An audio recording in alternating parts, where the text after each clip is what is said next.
You, however, are finished. With a nearly $40 million opening day, it's safe to say that Freddy Fazbear's long-awaited big screen debut was a huge success. Whether you're brand new to the series or a superfan who's absorbed every last piece of the series' media, this is a fun film, due mainly to having such a great cast of characters. But you know the drill. Which of these characters are doing a stellar job, and which ones are more likely to get a bit quirky at night? Welcome to Wickedbinge. This is Five Nights at Freddy's the movie, good to evil. And of course, spoilers ahead. Now grab yourself some pizza and make sure your security monitors are charged and ready. These characters are the good. And despite his limited screen time, we have to give the gold medal of good to the dearly departed Garrett Schmidt, younger brother to Mike, the movie's protagonist. Garrett was a young boy who was kidnapped by William Afton and ultimately killed. That gives him something in common with several other young victims we'll see later on, which might beg the question of why he specifically is called the most good character. We place him here not just because he's an innocent child, but since he isn't simultaneously possessing a mass-murdering animatronic animal. We don't have anything even potentially negative to say about him, easily making him the most pure character in the film. Next is the younger of the movie's leading ladies, Abby Schmidt. Abby tends to keep to herself and her drawings, and to be honest, she can be a little bratty at times. It never exceeds regular kid stuff, just causing some trouble for Mike here and there. You didn't tell me you had a sister either.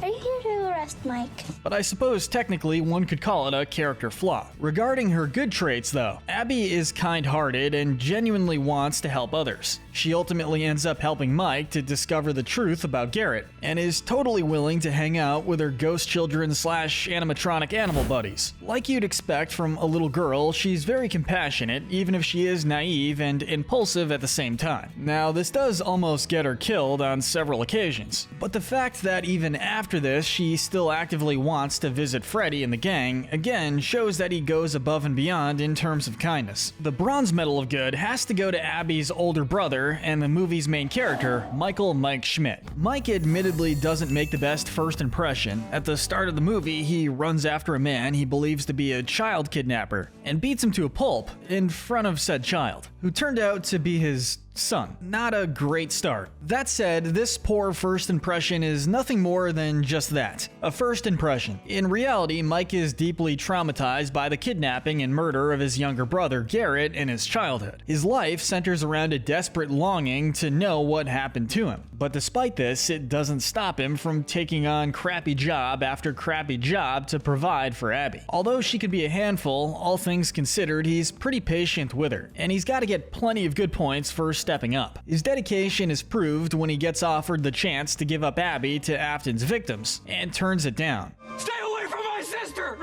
Realizing that absolving his own inner guilt is less important than loving the one sibling he's got left. He certainly has a lot of trauma to work through, but he's proved himself as a good guy at the end of the day. And at the end of the good section, come on, how could we not mention MattPat? Look, we know he had literally 20-ish seconds of screen time, but love him or hate him, he's synonymous with Five Nights at Freddy's at this point. Some people say that, but you know, it's just a theory. And he's also a very polite waiter, even to a non-customer like Jane. Seriously, why is he even letting them stay here? With the good section wrapped up, we now enter more neutral territory. These characters fall in the moral gray area. Doug, Jane's lawyer, is the next character we'll mention. Never has a character so perfectly given off the vibe of, please get me out of here, like he does. He's just a guy trying to do his job and actually trying pretty hard to do it ethically by leaving during Jane's spiel to Max and Jeff. And speaking of, next up is Max. She is, or was,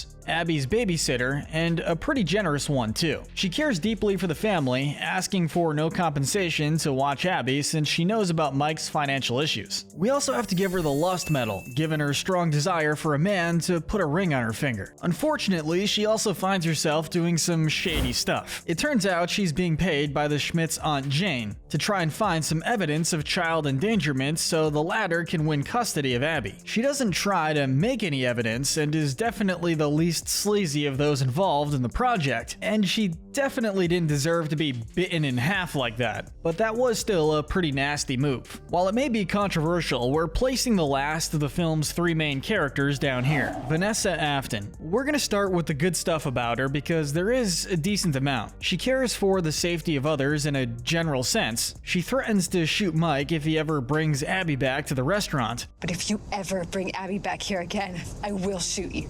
In what turns out to be a desperate attempt to keep them away from what she knows is a legitimate slaughterhouse. Unfortunately, this doesn't work, and when Vanessa eventually reveals that William Afton is both her father and responsible for both the animatronics' ghostly spirits and the death of Garrett, it's almost too late. The answer to why Vanessa is this low is simple, and it's phrased as a question. Why the heck did you not mention this earlier? You can act all stuck up and holier than thou the whole movie, but heaven forbid you actually give us the crucial information we need. I mean, just for putting it off so long, we have to give her the Sloth Center Medal. At least she ultimately helped to stop Afton though, and to protect Abby and Mike from the animatronics rampage. If nothing else, we could make a good intentions argument. At the tail end of the gray area, it's finally time to mention the series' true main characters, the animatronics. Chica, her cupcake, Bonnie, Foxy the Pirate Fox, and of course, Freddy Fazbear. Let's get one thing out of the way. These animatronics are possessed by the spirits of the kids William Afton killed back in the 80s. They've taken many lives in their time, some even on screen, and attempted to do the same to Abby. When she bonds with them, they encourage her to join them, with Freddy coming to her house and murdering her Aunt Jane while telling her she's just asleep. Silly Aunt Jane.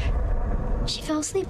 What's more, Freddy tries to manipulate Mike into giving Abby up willingly by promising to bring Garrett back. A promise we not only all know he can't keep, but one that basically tries to push Mike to an opportunity to absolve his guilt for not saving his younger sibling by not saving his younger sibling. While this is all extremely screwed up at heart, these poor kids, mass murdering robots they may be, don't genuinely want to hurt anybody. They're the definition of tortured souls, and most of their worst actions are done at the manipulation of who else but William Afton. We're gonna talk about him later, but we've got some lesser baddies to talk about first. These are the bad and the evil. The bronze medal of evil has to go to the aforementioned Aunt Jane. And aunts with a haircut like that, man, there was never any way she wouldn't be evil. Jokes aside, this woman is just downright nasty. She has no problem emotionally manipulating social workers and teachers to try and build her case for gaining custody over Abby, despite Abby's clear dislike of her, mind you. I hate her. She's mean and she smells like cigarettes. She takes the Envy Center Medal for just how hard she wants to snatch that sweet government support. I mean, custody over her dear niece. She's also extremely judgmental and underhanded, even resorting to hiring people to gather evidence against Mike as a caretaker. As if all that wasn't bad enough, it was. She's also downright rude to food service workers, ones she isn't even buying anything from. But still, she's definitely not as bad as our runner-up of evil, Jeff. Max's brother and one of the double agents of sorts hired by Jane. Jeff is bad news. He gives off the vibes of a high school bully who never really matured, unless you count committing more mature crimes. He's extremely violent, immediately suggesting that they just kill Mike to get the whole incrimination job done easier. Why don't we just kill him?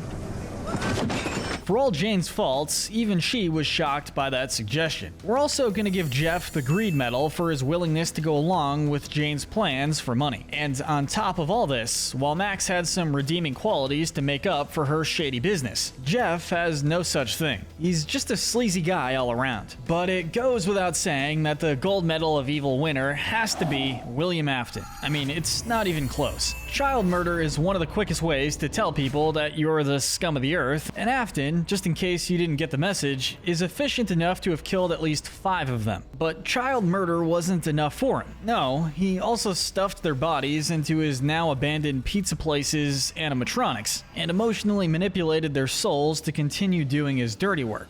I have something for you to play with! This included trying to manipulate Mike into giving up Abby, essentially trying to murder her with a spring trap, and God knows what else. But just in case there was any doubts that this man has not an ounce of compassion or decency, he earns the Wrath Sinner medal because he not only intentionally hires Mike because he knows he's the brother of one of his victims, but he even stabs his own daughter when she tries to get in the way. Hopefully his promise of a comeback was nothing more than a sorry attempt to save face. Never has a bone-crushing felt or looked so deserved.